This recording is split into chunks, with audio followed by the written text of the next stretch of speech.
Hi, and welcome to the WVU Women's Basketball Sports Chat at thedpost.com. I'm Sean Manning, here with our WVU Women's Basketball beat writer, Todd Murray.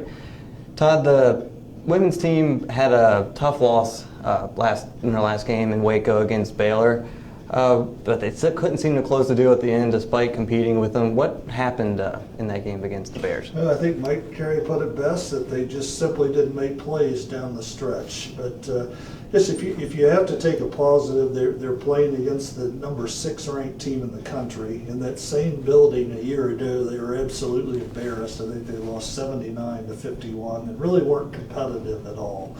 I mean, it's got to be an encouraging sign to Mike Carey and his staff that they could compete and have a chance to win. But I know they didn't just go there to make it close. They went there to win. They weren't able to do it, but I think the hope is that they have learned, from that, and at some point here in the season they can pull out a close game against an opponent like a Baylor. And then their next game, Kansas is coming to town. What are some of the keys to the game against the Jayhawks? Well, they've already played Kansas. They played them in Lawrence and beat them by 20. Kansas is rebuilding. They've got a new head coach, so that coach is just starting to get that program back off the ground again. I mean, this is a team that they should beat and they need to beat, and a win would put them at 4-2 in the Big 12, which would be a nice start considering who they've played so far.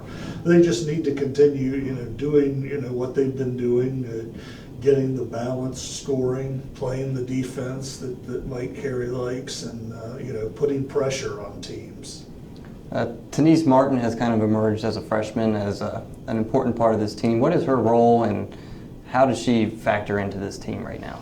Well, on a lot of teams, she'd be in the starting lineup, but I think Mike Carey likes the scoring production that she brings off the bench. She's in his career here at WVU, he's always been a coach. He likes to have somebody that he can bring off the bench for scoring punch, and she has done that. And she's showing signs, much like Bria Holmes as a freshman, that she is going to be a really good player. She can, pop it from outside. She can take people off the dribble.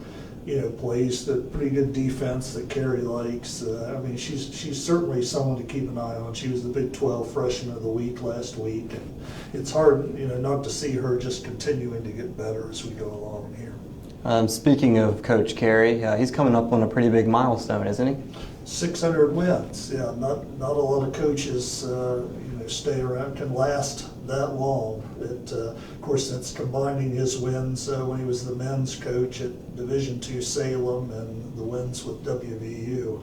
But it's an impressive number. Not many coaches get there, and he's brought the WVU women's basketball program back. They'd won 5 games the year before he took over. I mean, he's had them in postseason all but 3 years that he's been at WVU, and a lot of respect for the man around the country, and I'm sure it'll be a special night if they get the win Saturday. Of course, he'll tell you that the win Saturday is important, not because it's his 600th, but because it's a Big 12 win.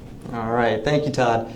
Be sure to check out more WVU women's basketball coverage at thedpost.com.